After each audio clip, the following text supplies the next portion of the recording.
Emma, let's pop into feeder, shall we? Here we have Emma and Jessica. Nipple to nose, chin in first, hand across her shoulder and just bring her in. You can see that chin is indenting into the breast tissue. Emma needs to make sure that she sits with her back straight, feet comfortable on the floor, and if she can't quite reach the floor, then an old box file or something just to bring her feet up a little bit so she's feet are flat, she's not balancing on her toes. The baby should be in a straight line, head, neck, shoulders and bottom, pelvis in a straight line, and we can see here that Jessica is.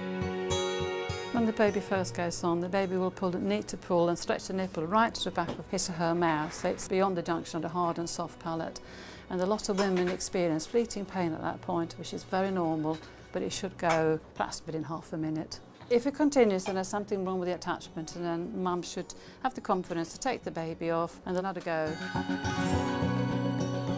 Just bring her in just a little bit closer, Emma, just a little bit closer to you. That's it. Just a little bit deeper into the breast tissue. There's no risk of her sliding off and ending up on the nipple, which is going to give you pain and discomfort. It's all about positioning and attachment. Positioning is what you do with your body to make sure that you're comfortable bringing the baby in.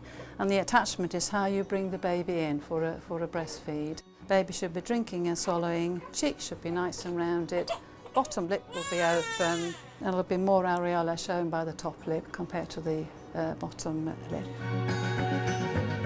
Breast milk obviously contains a lot of antibodies, and it protects the baby for however long the mother is breastfeeding and beyond that. And colostrum is really rich, full of antibodies, which is great for the baby's immune system.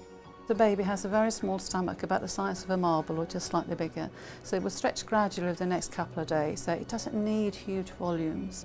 Round about day 2 or day 3, a mum will experience a slight sort of fullness of the breast, a bit of tingling, feel slightly hard, a bit warmer. She will know that the milk has increased in yield. And she may well see that her baby feeds slightly different as well, perhaps drinks a little bit more.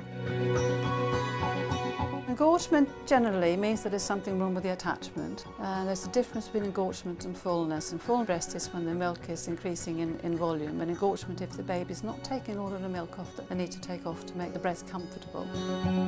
Mastitis is an inflammation of the breast tissue, and it means that the milk has got a little bit stagnant into the breast, and it causes a local inflammation. Sometimes it can come on very, very quickly. The mum can feel well 1 minute and totally flu-like and rubbish the next minute. Persist, and you feel unwell, and you must seek medical advice.